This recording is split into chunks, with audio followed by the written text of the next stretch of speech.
Everybody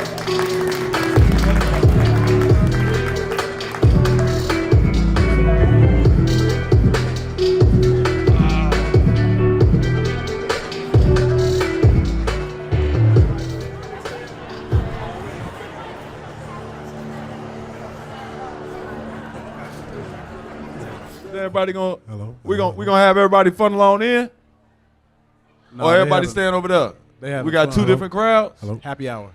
Happy hour. Got it. Everybody's happy. Everybody's happy. Welcome to Iman Amongst Men, presented to you by Uninterrupted, live at the Sportico Sports Track at South by Southwest. I'm your host, Iman Shumpert, here with my big brother, Ahrii. Ahrii, gonna give it what's up to the people. What's going on, people? Today we are joined by another special guest for the show. Welcome the New York Giants linebacker, Kayvon Thibodeaux. Welcome to the show, brother. Give it up for him. Thank you for having me. I appreciate that. He's very respectful and So we just gonna kick it off how you knew we was gonna kick it off. How often do you get people anticipating to meet Tom Thibodeau's son? Actually, I've never got that one. I've never got that one. But I always wanted to play for Tom Thibodeau at some point in my career. Never got to. When I saw the name, immediately that's the only other Thibodeau I know. That's crazy though. So people don't ever anticipate you being connected? I mean, before they see you, obviously. Yeah. I was gonna say probably not, but. Yeah, that's OG. That's crazy. It's the same spelling, right? He don't got the X at the end. He don't got the X. E-A-U. Okay. See, he knew that. That means he knew. He already knew when he heard it. Because I've been thinking that as a kid, playing 2K and shit. That's cool. That's cool. Tom Thibodeau, yeah, for sure. So the theme of today's show is owning your narrative and not letting me anticipate that you Tom Thibodeau's son. When you hear the phrase owning your narrative, what comes to your mind? I would say just controlling, what you can control, right? When you come and you start to do media, you understand that, they ask the questions, but you control the answer, right? Sure. So, not only that, but then every piece of work or piece of art that you put out is a reflection of who you are, what your brand is, and what you represent. Right.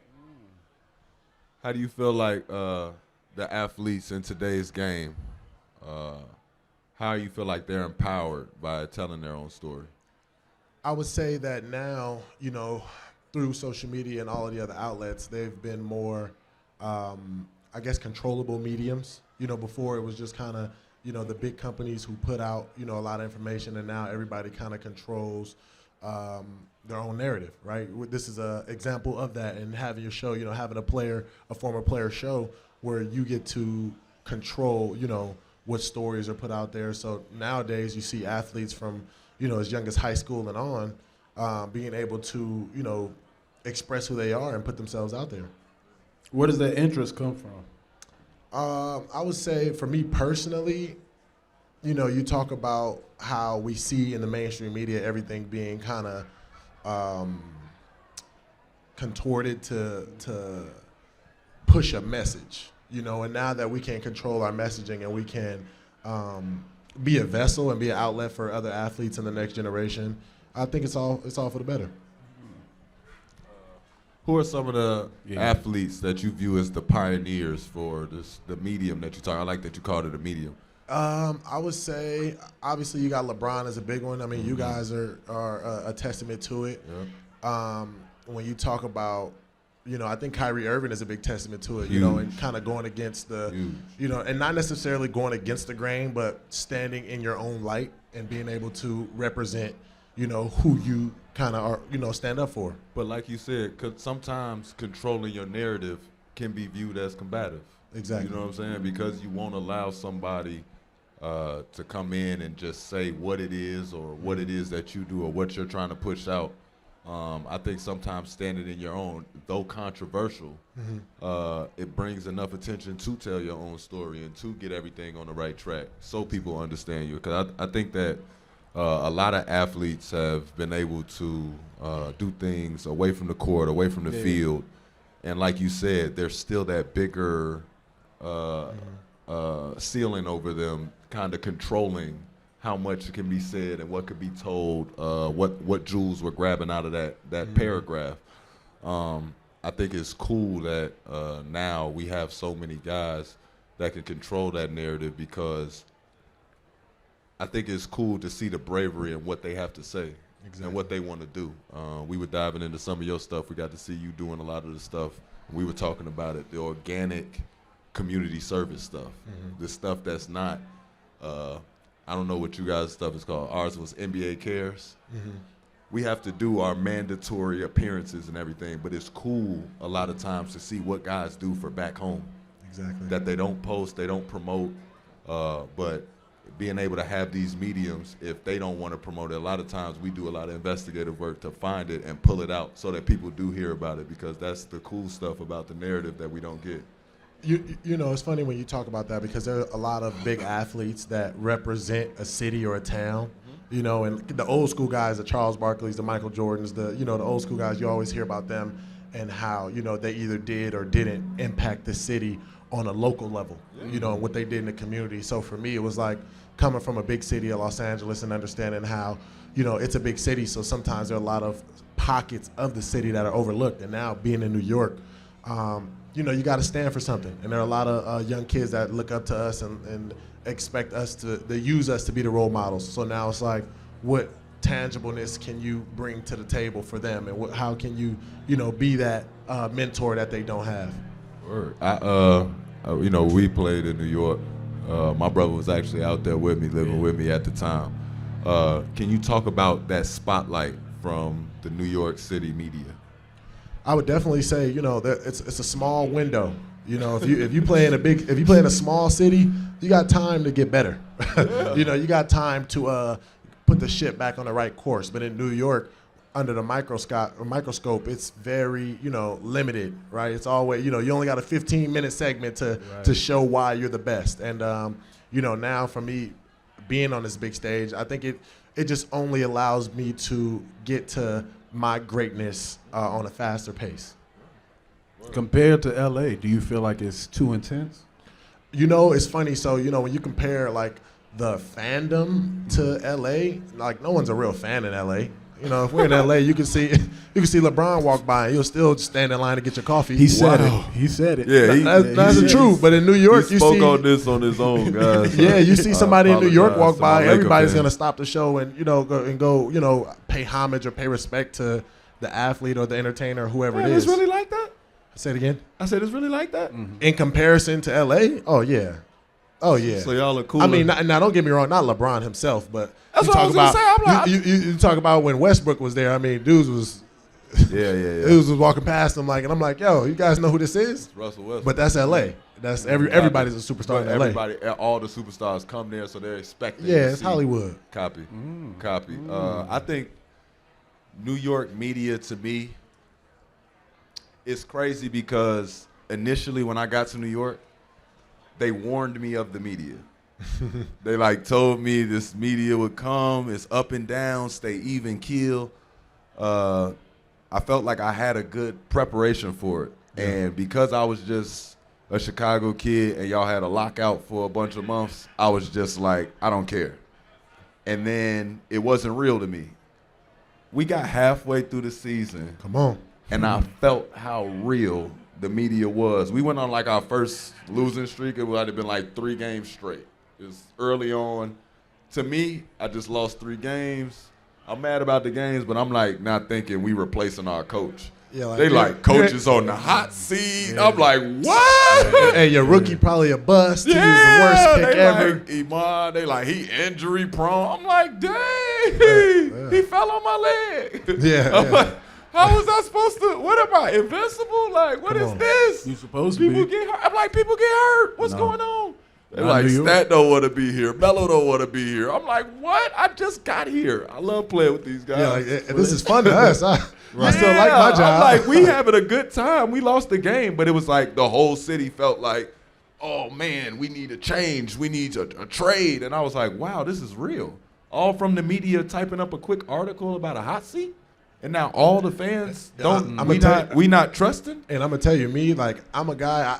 I hold that stuff. I'll see who wrote it, because then they come in next Wednesday, and now they're trying to sit by the locker and have a conversation. It's like, nah, man. After you ask the questions, get out of here. There's nothing else for me to say. Yeah, we're not friends. We're here to do our jobs. That's it. You say you're an LA guy. Mm-hmm. We from Chicago, but Chicago guys. Yeah. Compare. Like you already did it as far as how people walk past and deal with stars, but just compare the cities. How do you like just the city and like? Cause I loved New York. That was nice. That was part of the show. We playing that. Yeah. How different is it, and how much do you like the difference in saying I'm growing up in LA and now I get a dose of New York in a way? Cause I know for a while East Coast, West Coast. People either like the West Coast and hate New York, or you know what I'm saying, or love New York and be like, I need to get away from home. So I would say that LA people love New York. New Yorkers don't like people from LA. That's what I've realized. What are the differences? It's everybody too laid back in LA. So like now when I go back to LA, I got road rage. I'm like, yo, no one has anywhere to go. I'm like, yo, what's up? New York. I'm like, what's up? Like, and it's funny in LA, if you honk at somebody, you got to be ready to. You don't know where that hunk is gonna go. It's like they like your life is on the line when you honk at somebody in LA. Right? And New York, honk is just like a good morning, a how you doing, wake up. Or a move. It's a move. Yeah, it's everything. Move. I gotta go to work. I gotta get there. Right everybody is, and that's why I say I love New York, because it's a place for young people to chase their dreams. Yeah. Now I feel like LA is as well, but it's bougie. It's more like people aren't helping each other. People aren't, it's kind of like the high society group. When you make it in and when you prove yourself, then LA is a place to strive. But New York is a place where no matter what your background is or demographic, you can make something out of yourself. Yeah, I've always loved the blue collar New York. I felt like that's why I like playing there, and that's why they adapted to me. I play a blue collar style game, and they're a blue collar city. Like I always like it's like I used to get like the most love. The biggest sport fans to me are like the people that work for the city. Come on, you know that. See what I'm saying? They got the reflective jackets, the vest. They got the hard hats. Yeah. They Shout out to the outside. sanitary workers. You know what I'm saying? They sit outside and they see you getting into your car. Hey, y'all win that game, man. I love what y'all doing out there, man. Don't listen to the media. They be like, don't listen to them. We love y'all. We love y'all, man. Keep going. Yeah, to me, that was my favorite part. Yeah, that's my favorite part of New York. I used to get hugs, like real hugs from people that had them jackets. That make up the community. They really make the city, and they know the city. Like if you late and they see you in the car, they're like, hey man, go on the shoulder. You good? You a Nick? Go, go by us. You good? That's a Nick. He good.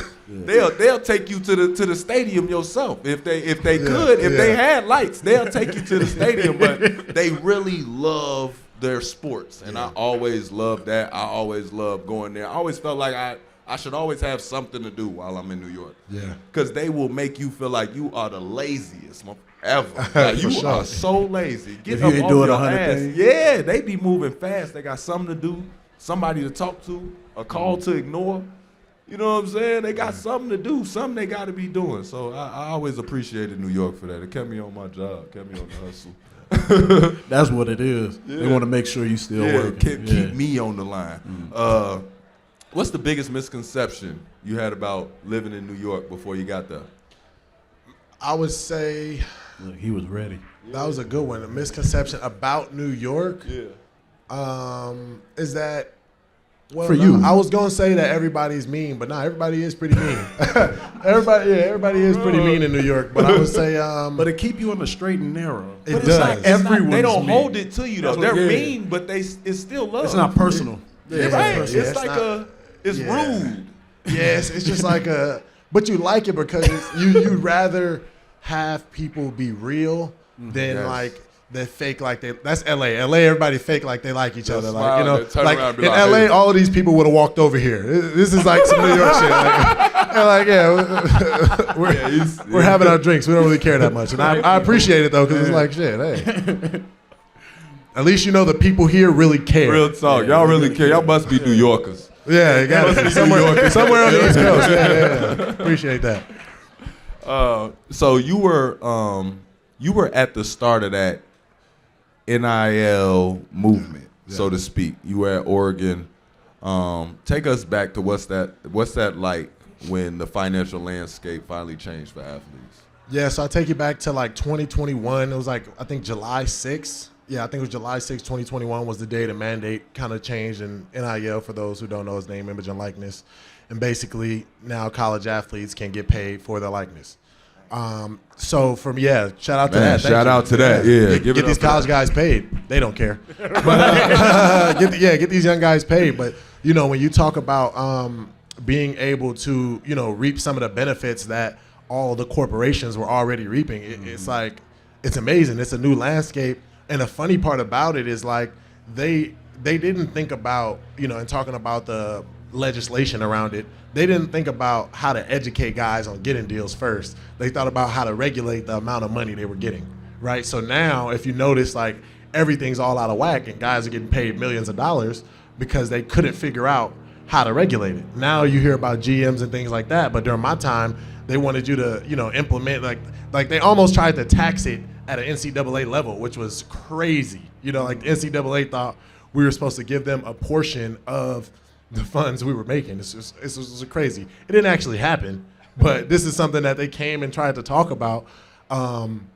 Luckily, it didn't happen, and now the transition is like, for me, I thought it was so amazing because I was able to obviously use the funds for life and family and things like that. But then the NFL side and the professional side, they got to see how college athletes dealt with money. Obviously, over time, you've seen, what happens when, you take 18, 19, 20, 21-year-olds and you turn them into millionaires overnight. There are a lot of different scenarios that can come of that. So now having college athletes being able to, have money and sustain it through college and through the NFL, and it made it a lot easier transition. But it was definitely hard being, one of the first ones. It was definitely a lot of backlash. Yeah, I'm surprised. What's the backlash that comes with it? It's about priorities. That obviously when you play for or you work for any organization, they want to make sure that you're their top priority, or what they pay you to do is your top priority. And when you're cashing checks, they start to understand that they lose leverage, right? These colleges are losing leverage because guys are getting paid now. So now I get to choose where I go to college, not based off of needing to make it to the NFL, but based off of the best opportunity for the right now, right? So now guys, the leverage is in the student athlete. So now it's like they lose power essentially. So when you talk about me at the time, it was like, do you care about football, or are you focused, or things like that? And it's like, how could you assume that someone 18, 19 playing video games is more focused on their sport than a kid 18, 19 doing business deals and playing football? It's almost like it was bad. I don't even know how else to put it. It was bad, but I definitely was able to, end up going to the New York Giants, was the biggest media market in the world. So you talk about, I felt like it worked out perfect. Yeah, there you go. God is good. There you go. Yeah. All the time. All the time. Wait, but I was kind of surprised that you said it helped your transition. Mm-hmm. How do you think it helped? Like, do you think it just made you a little more comfortable? Well, I started having these conversations earlier, right? Mm-hmm. So I think it's hard for a lot of young people is when you go into a big corporation, or you go into, let's just say, a college. These college coaches are talking to you like they're your father.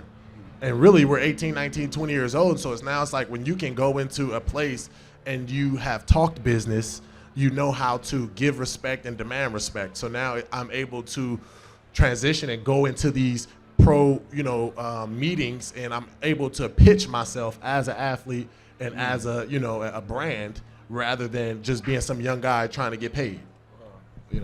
I never thought of that. You got y'all had a hell of an advantage with that, because the whole time I was in college, I want y'all to know I was broke. I was like real broke. It's crazy to think about that, because like you said, I too used to think, man, I'm not playing no video game. I ain't started playing video games till 2 years ago. Exactly. I started, 3 years ago now, when the COVID hit and I had surgery. Like, They was like, figure out something to sit down and play. I got attached to shooting games. Been there ever since. Keep me out of trouble, though. Yeah. Don't spend any money while playing it either. $50 one time ain't coming out the house no more. But I definitely see the feeling of, if I was in college, I wouldn't want a college athlete in his dorm room playing the game. Like, I would want him in the gym or on the field working on your craft. And what better way to do that than say early on, yes, you get a business transaction. You work your ass off, you play well, the boosters and everybody want to boost in and do all that stuff, then you can bring in a deal with this water company. Go right ahead and make your mistake. Like you said, you're able to trial and error. You get to make a mistake. But that's when you want to do it, when you're not getting criticized as a professional grown man. Because that's, like he said, if you give a 19-year-old, once they put on the pro jersey, it's like we give them 30-year-old problems. Yeah.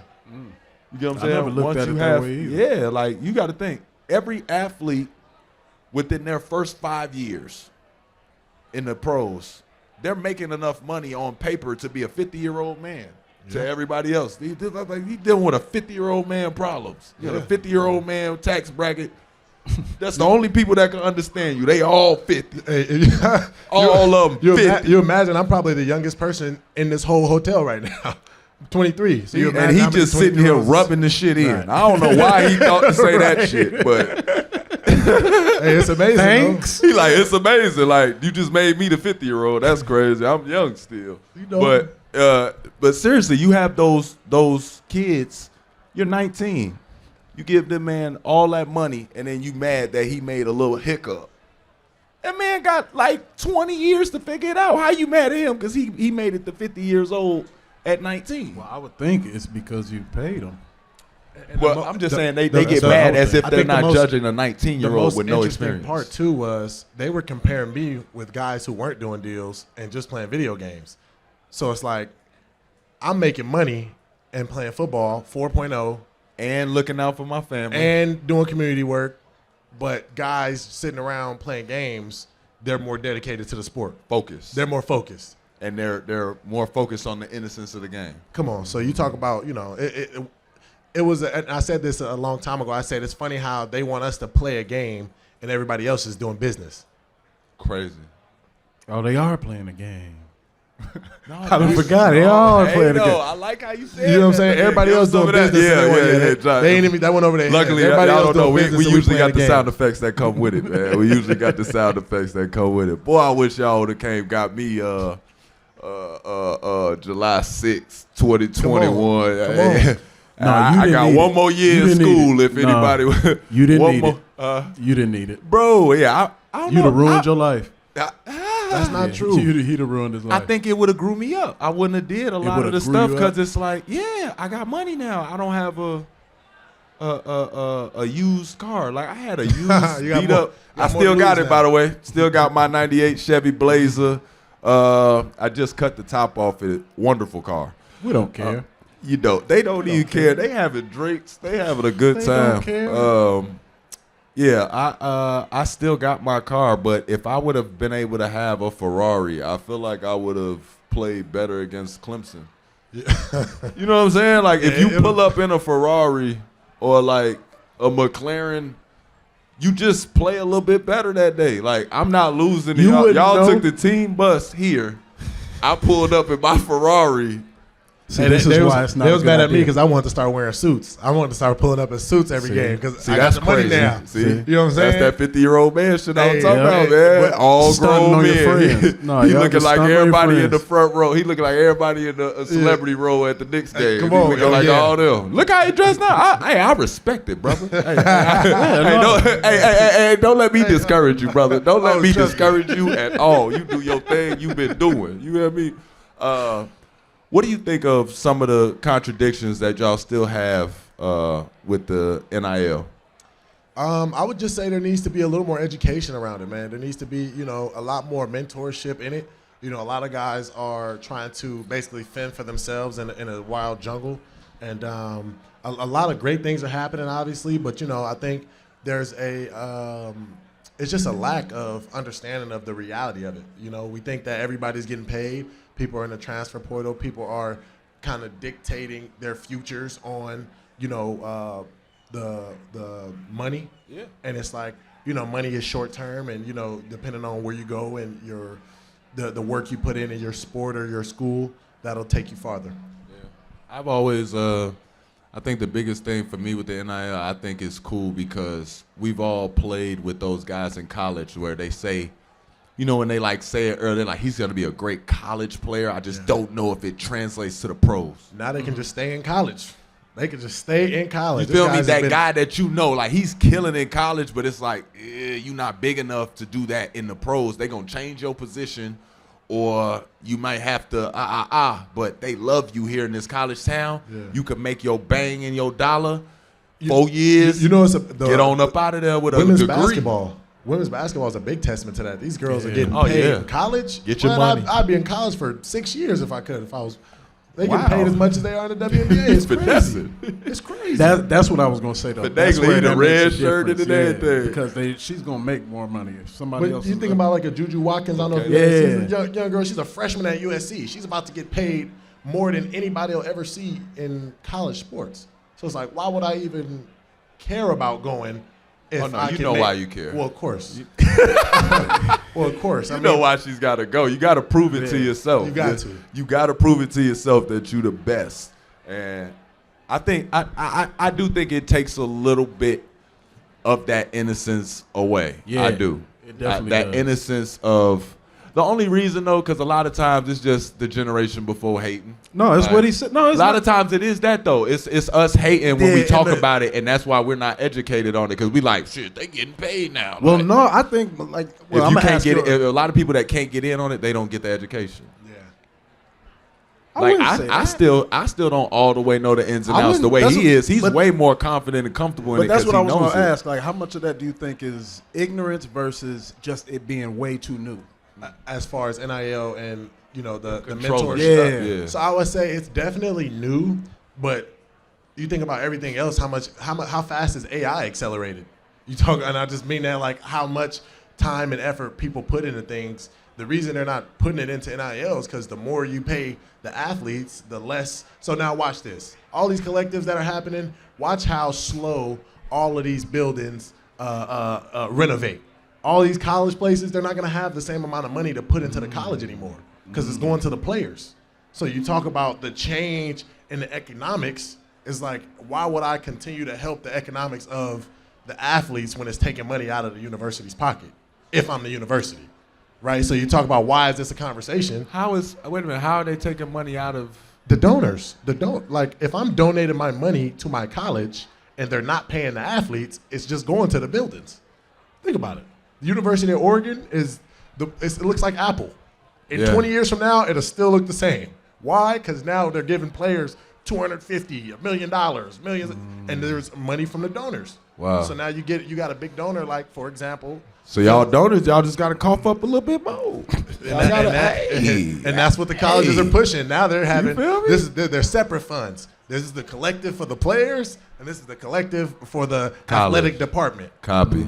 So you talk about, it's conflict of interest is all it is when it comes to the finances. You think that'll hurt schools like Oregon? I know because we got Phil Knight, so that's definitely not gonna hurt because he was the first advocate. So you back to NIL, he was the first person that did the deal with me, and he helped me get paid individually, and then now the team is getting paid on a grand scale. But when you talk about, other schools who kind of prioritize that, they call it collectives now, but the people who prioritize getting money from the donors are here for the sports. So now you got to prioritize not just the buildings, but, football brings in more fans than girls volleyball or beach, or men's basketball. So now it's like there's not going to be any more, like Title IX might get thrown out the window because of all of this NIL and everything that's going, because they have to, the money is just gonna. It's nerve wracking. I'll tell you that. It's nerve wracking. He thinking about how much he missed out on. Man, I went from getting $500,000. Now these kids are getting $8 million for 1 year.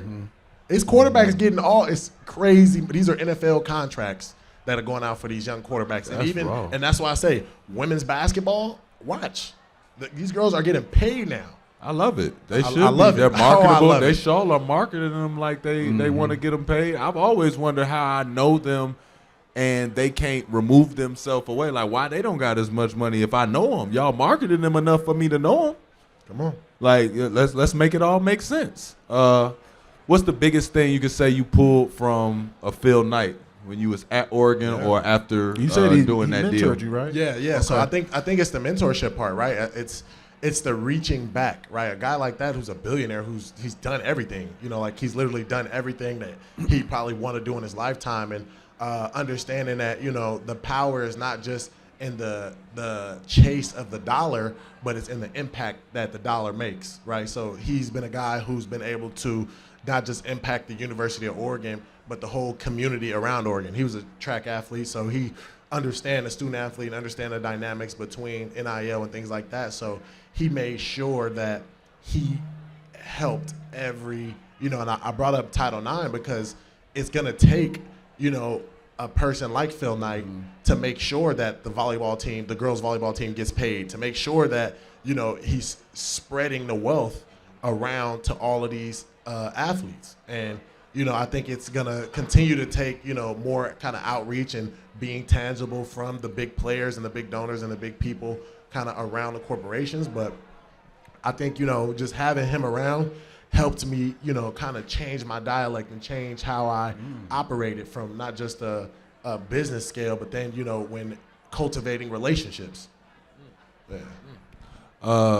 How do you think the transfer portal has affected college sports? Because now it seems like you can't get a kid to just stay at a anywhere. school for not even 3 years. You can't force a kid to stay at a school for 3 years. And that's the difference. And that's when I talk about the leverage now that these kids have, because it's like, think about it. If somebody offered you $1 million to go start, what would you do? You taking it, you know, because some of these kids will never have the opportunity to make it to the next level. But what does that do to the integrity of the sport to say, okay, because what is it? You can go conference to conference? You can go. I think you can go conference. I'm not really sure, to be honest. Like what keeps me from going to, like, I went to Georgia Tech. Yeah. What keep me from, okay, I balled out historically against North Carolina. Can North Carolina just come pay me next year? Like, I don't want to have to deal with dude. Put him on our team. Yeah, I'm going to sure. pay him a meal. Mm-hmm. That's messed up, no? That's not messed up. That is not messed up. If you work for Nike and Adidas comes and wants to pay you $1 billion and you're gonna go take it, that is business. That is, now these young athletes have the power, and I love it. And trust me, it is changing the dynamics. But has college football gotten worse? Are we not gonna give the Heisman to the people who deserve the Heisman? Are we not gonna watch? Is there not gonna be a national championship? I just don't want to have a brand new team every year. Like, whatever happened That sound to like watching a team? like the NBA. I been had a problem with it. I been said that. I didn't trade myself. They was trading me. I didn't. You feel me? I would have stayed at the same place, brother. So that's my question. When it was time to get that new contract, if your team didn't want to pay you, what you gonna do? Hey, I literally came back because I lost. I was mad as hell. That's why I came back to Cleveland. All right, I was supposed to go take some money. I left something on the table. You trying to make me feel stupid. Would you do it? Would you do it again? Would you leave that money on the table again? Hell no. There goes your answer. Hell no. I really wouldn't. But I never was presented it in college. Yeah. In college, I truly don't think I would have done it because. Nah, he'd have done it. Yeah. But then you gotta pick your money school prior. Like, no, you could pick it, and it's so crazy now. I could do my first year, get paid $1 million. Second year, get paid another $1 million. Third, and as long as I'm playing on that field and my play reflects what these teams want, they're gonna pay, and it's amazing. It's the best thing that's ever happened for college athletes. wow. Another big shift that happened for college athletes and athletes around the world is sports betting and the legalizing of that. How have you seen that affect players and your league in specific? I would say in the NFL, obviously, sports betting is big. I would say that, you know, there have been a couple guys who kind of got caught up in the, you know, obviously you can't bet on your sport. It messes up the integrity of the game. But as far as, you know, the fandom, I think it gives fans, you know, more to root for. It makes them more engaged. It makes them more, like, now that there's sports betting, guys in LA might actually care. If you're in a big city like Hollywood and you're sports betting, of course you're going to care more about that team. I think there is, still a despair in that final cut of the money being generated through sports betting. I think that should be dispersed a little bit more fairly. And that's from whatever. Talk about the betting. Talk about the ownership, because in every league, I assume it's the same for the NBA. The commissioners and the owners kind of put together the legislation around and the licensing around the sports betting. So win, lose, or draw, every team gets a cut. Every ownership gets a cut of the sports betting, no matter how bad or how good their team does. So I think that should be a split for the players, right? The same way that win, lose, or draw, it shouldn't be, obviously it shouldn't be to mess up the integrity of the game. You shouldn't get more if somebody bets on you, all that kind of BS. But when you talk about the overall league itself, it should be, it should definitely be split up between obviously players and owners. Yo, after doing this, I really keep forgetting this man 23, dog. Yeah. I really keep forgetting that. But I think Phil upgraded him. Yeah, I think Phil all the OGs, man. Yeah, hanging with 50-year-olds. All the right with money. Hanging with 50-year-olds with money. Well, you know what I'm saying? But it's crazy. But do you feel like it's a testament to that? Like having your OGs, having your OGs around, man, asking questions and really receiving them. I was just a guy. I was always, my hand was up asking questions, and I always kind of hung around the older crowd. And it is tough now because obviously everybody that's 50 is gonna die when I'm 50. So, but it's the truth. So I'm not gonna have no strike. friends. Yeah, my bad. But it's a tough reality that by the time it's my turn to get old, I won't have any friends my age. This guy is wild. You old. So trust me, I'm still hanging out with people my age because I gotta remember. I gotta remember.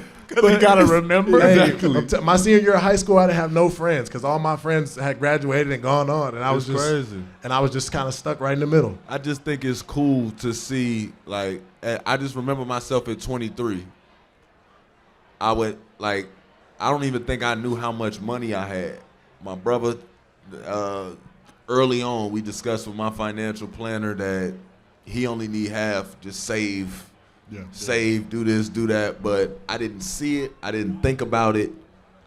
Everything was basic. I'd be like, man, can I get a Jeep? They knowing like, bro, you could have got a Jeep week one. Yeah. Like, you could have got a Jeep before you got your first check if you wanted it. But you know what I'm saying? Go ahead. Yeah, you could get a Jeep. Yeah, they're like, I think you could get it. Yeah, they was talking to me like it was a Ferrari. Like, I think you could get it. Like, type of thing. But it's cool to see somebody that at 23, you know what's going on. You know it seems like you read your own contract. I don't know if you do. No, I don't. Definitely not. I'm definitely not there yet. I just make it look good. But word? You did it's cool. I mean, I've read my contract, but talk about like negotiating it or something like that. Like, I assumed you did. Man, you pulling it off. You pulling it off. You seem like you. Whoa. Woo. Okay. It just seems like you've been in those rooms and had those conversations that a lot of those conversations at 23, not only did I not have them, not get invited into the room, I didn't want to. Yeah. Like, I wasn't eager to know. I was just trying to hoop.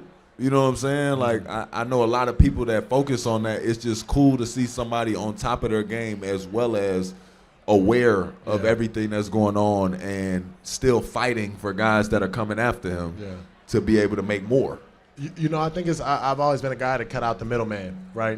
Obviously you've been in the league for forever, so you understand that before you get your check, there are so many people that step on it before you even see it. So it's like, how can you minimize paying all of these unnecessary people?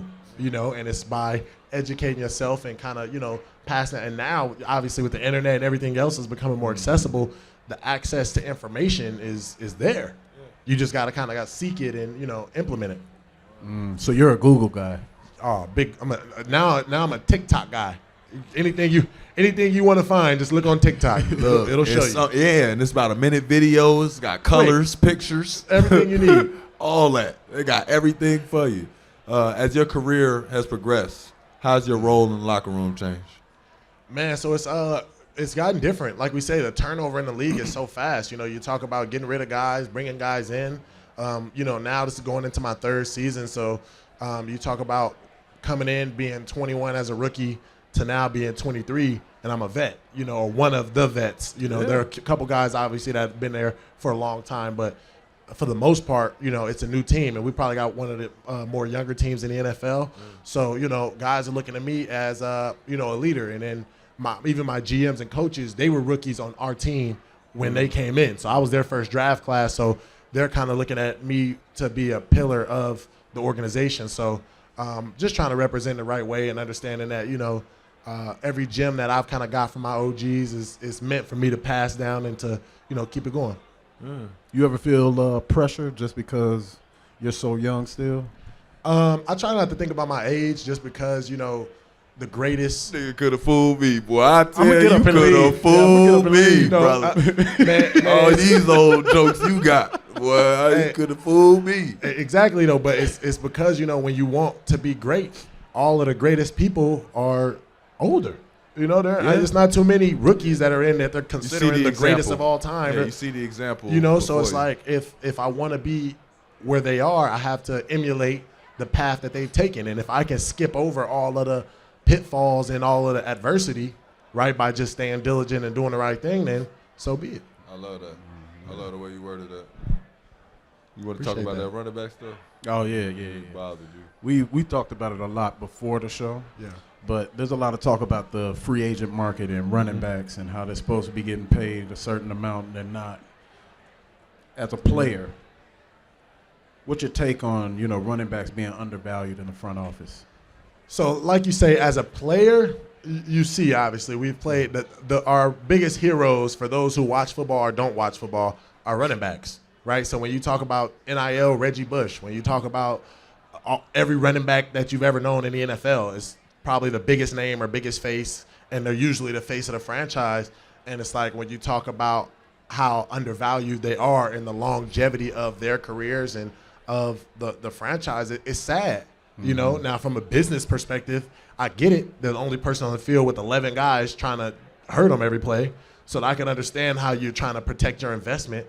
But, I think when you're building team chemistry and you're building, a group of individuals that all have to be on the same page to win or have the same mindset to win, that has to be reflected from the ownership and from, the top down, So I think that it's a tough sledding for running backs, but I think if they continue to unite and the teams on a player scale continue to unite, things will eventually change.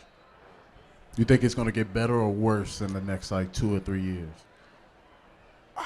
Man, it always get worse before it get better. So you think it's gonna it get always worse? get Okay. worse before it get better. Even right now, there are a lot of running backs trying to get paid. There are a lot of free agents right now trying to get paid. So this is going to be a pretty scary year for a lot of them. When you talk about trying to get a long-term contract, but I think this will set the precedent for the upcoming future. Yeah, I remember when they started doing that with the NBA, the mid-level contract started just getting weeded out. And then it was like everybody's either max or minimum. You need 3 max guys and minimum, and that was the formula, and everybody switched to that. So I get what you're saying about it. Get worse before it get better. Before they work it out, they're like, let's try it this way. They be like, all right, this don't work. And then the running backs could be the highest paid. Yeah. But it definitely got to get worse. I get what you're saying.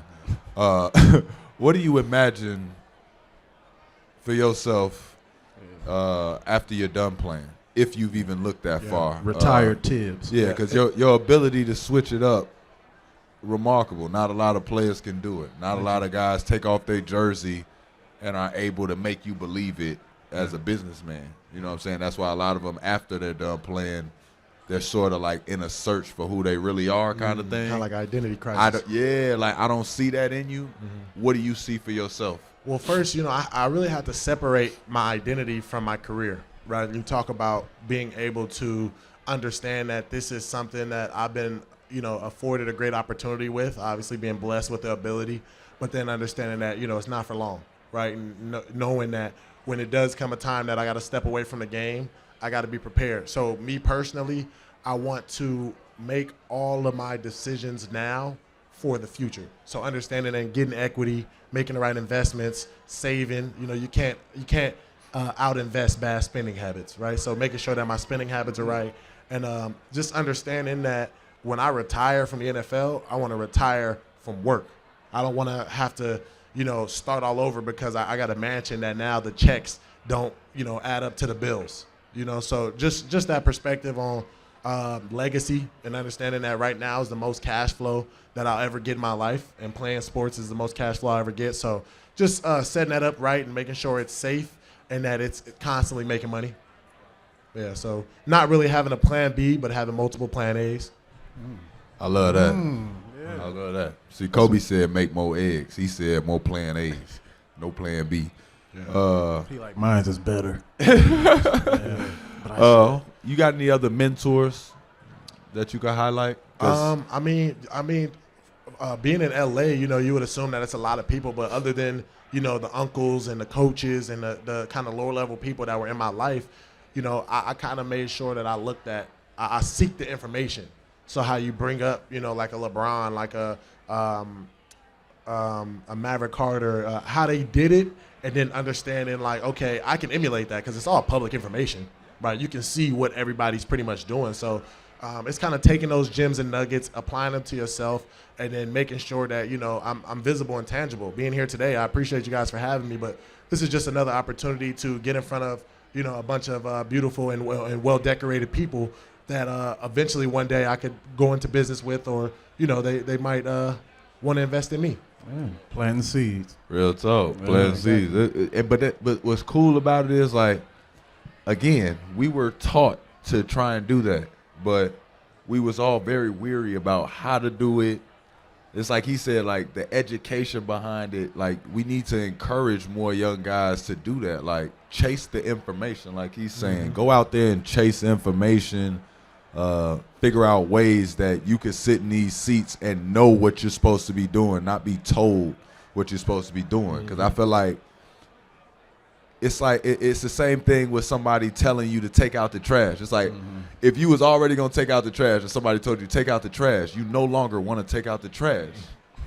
Because it's like now it was like a mandatory thing, even though I was going to do it anyway. Like, you think it's because of you now, so I'm more reluctant to do it. And I think that it's cool that he's coming out here and you've done that. I like what you said. You leaned on your early pillars of having your uncles. You know what I'm saying? People lean on their father, their first high school coach. Like my high school coach and my father, that was big for me, just leaning on them, talking to them about things they're going through, talking about things that I'm facing, and then finally dealing with a problem that I bring to my father, and he said, hey, man, you done went a little further than I've gone. It's time for you. I can help you. Yeah. But I don't know what to do. Yeah, you gotta go seek more information. You gotta do this information on your own. Yeah. I haven't gone this fast, brother. Yeah, I ain't gonna lie to you. That's what I was gonna ask. Do you have a situation similar to that? Of course, yeah. I'm a first generation college graduate, first generation millionaire, first Come generation. On. Yeah. First generation everything. Yeah, so you talk about like now, that's the pressure, to be honest, when you're the first one, and it's like, okay, the ball was in my hand, I gotta make the shot type thing, where it's like, there's really no more room for mistakes or errors. So it kind of kept me on that yellow brick road, and now, being able to live in the moment and, kind of seize it while everybody's answering the call, that's kind of the beauty of it. Do you feel like, you're the teacher now for a lot of people in your family? Yeah, Just man. being able to educate them? You feel like an educator?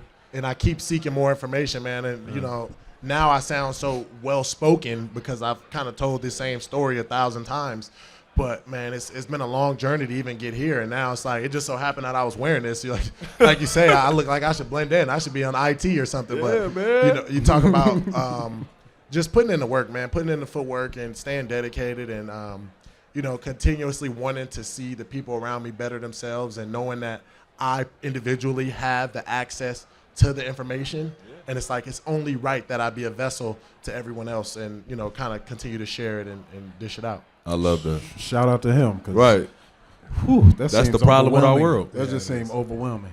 That's the problem with our world, though. People don't share information. I mean, information is power. Everybody know it. That's how you. But once you get it, people don't like giving it out. It's guarded. Yeah. And it's they hold it. it You got gatekeepers. Gatekeepers of information. It's cool to have people that are willing to go get it and not only come there and share it, but share it multiple ways. Keep beating it over your head. Like, come and implement it for your kids. Like, come do a camp and really give time to talk to the kids for real. Yeah, be tangible, yeah. Yeah, those things are always welcome. Because we at South by Southwest with Sportico, what's one prediction you have for the future of sports business? The future of sports business. What's the future? I think the future, I think there are going to be a lot more individual brands. And I say that as in the big companies are kind of going to take a back seat to the individuals. And I say that in a sense that we no longer, and when you think about like, it's almost like the culture of self, right? So you think about like, everybody wants to be a part of a group. Everybody wants to be kind of a part of a clique. And those cliques are represented by people. You know what I'm saying? So the big faces in the sports industry are going to start being the leading kind of faces of these brands. You know, when you, for example, when you talk about the Nike check, you think about LeBron, you think about Kobe, you think about, you know, Serena Williams, you think about all of these individuals who make up this brand. And without them, what would the brand really be? And, you know, it can go on across every kind of board, but when it comes to podcasting, when it comes to all these things, I think that the power is going to be within the athlete, and that, you know, we need to continue. And if you're the first to jump on the train of the athlete and using their likeness, I think you'll kind of be ahead of the game. Although it's obviously already been used, right. I think that's going to continue to be the trend for the future. I love that. Well, we're going to wrap this up before we get you out of here, man. We like to ask all of our guests, what are you working on improving about yourself right now in your personal life? Man, I would say the improvement is just the consistency. You know, as we kind of go through our careers, we spend the most time at work, and we kind of forget that everything kind of coincides. So when you look at your home life directly reflects what you do on the court, you know, so, or what you do in the field or what you do in the office. So for me, I think it's kind of making sure all my eggs are aligned, right? And that when you talk about my speech and my family life and my relationship and my, you know, the list can go on of every microcosm of my life, but making sure that they reflect the same message and the same ideologies, and that, you know, I can be consistent and diligent in all of them so that I can be where I want to be, right? There's no more room for mistakes or errors or, you know, staying complacent. You know, you got to keep growing and keep getting better. So I think that's it. Just, you know, sharpening all the tools in every facet of my life. I like that. I like that. Is there anything we want to promote or shout out? Let people know. Man, I'm just happy to be here, to be honest. It's a blessing to be here. And I would say, you know, to the crowd out here, keep paying homage. To the people at the top, keep helping the people coming under you, because that's only going to make your company better. Keep reaching out, keep collaborating. You know, the fist is stronger than the finger because it's 5 fingers sticking together. So keep doing it as a unit and keep pushing. Okay. Yeah, that boy, you get a pregame speech like before the right? game. No, I was just about to he say one of that, them before the game. He get a pregame speech to get everybody hyped before they start smacking helmets. Yeah, get out there, boy. Hey, I appreciate y'all for listening, though. For those that were here, man, it's dope to see everybody here, and it's been a blessing. All right, Kate, let them know where they can follow your career. Give them your IG, your Twitter. Yeah, I mean, if just watch the NFL. I play for the New York Giants, number 5. Go buy a jersey. Go support. The information out. Yeah, Instagram. You can tell he got paid in college. Right. Yeah, Kayvon Thibodeau. You don't own those. You don't own them nothing. If you own a company, send me an email. We can definitely collaborate. I do partnerships, no sponsorships. I love it. I love equity. So if you have some equity to give out, call me. Hey man, as always, thank you. He's dead serious. That's why I love it. Yeah. As always, man, thank y'all for rocking with us on Iman Amongst Men. I am Iman Shumpert. And I'm Ahrii Shumpert. Thanks to our guest, Kayvon Thibodeau. Give it up. Thank you. Thank you.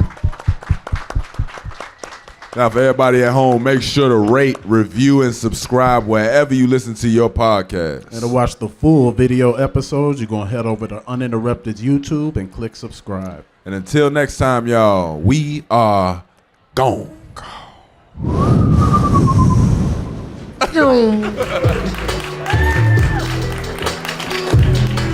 Happy hour over, by the way. It's over for that, y'all.